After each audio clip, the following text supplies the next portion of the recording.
If you still don't know the difference between pressed powder and loose powder, your makeup is probably not as beautiful as it could be. I know people used to use pressed powder in the past, but I never realized just how important it is to make your makeup look insanely flawless.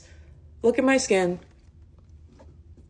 I mean, aside from having already really nice skin, the pressed powder really creates the most beautiful base for you to then apply your loose powder. If you don't know where to start, the Maybelline Fit Me pressed powders are absolutely amazing. What makes pressed powders so incredibly special is because they are tightly packed together and have a lot of hydrating products in it that make the finish look very, very seamless, very hydrated, and just give you like the most beautiful complexion.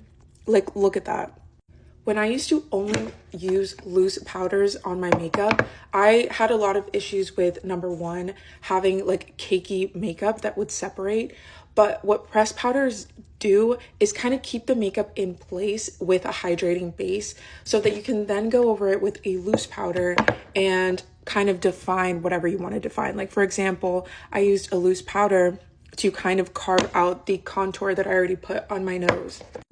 Loose powders are also so amazing for oil control. The powders in the loose powder are like, think of it like particles or like molecules. They are farther apart, and so that allows you to have better oil control. So if you go out through the day and you notice your forehead is shiny, if you don't have oil blotting sheets, you can use loose powder as an oil control mechanism.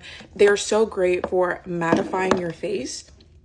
My absolute favorite loose powders are the Huda Beauty Easy Bake, obviously, just because the particles of the powder are so much finer, which allows them to sit on your skin a lot better and not look cakey or anything like that.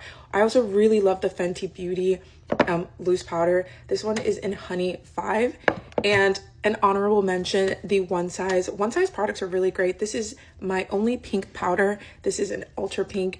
I use this usually to kind of carve out whatever contour I have on my nose. I'm probably going to make another video on how to actually use pressed powders properly and loose powders so that you're not getting cakey makeup. I absolutely love makeup, and it is so much fun for me to use or to do and to try out. I've learned so much over the years that I feel like is incredibly transformative. If your makeup is not turning out right, that is probably because you're just not using the right products or the right technique for what you're trying to accomplish. Pressed powders being popular right now is not just about hype. There's real validity to why it is so helpful, and I think a great place for anyone to start is to make sure to get a pressed powder that is their skin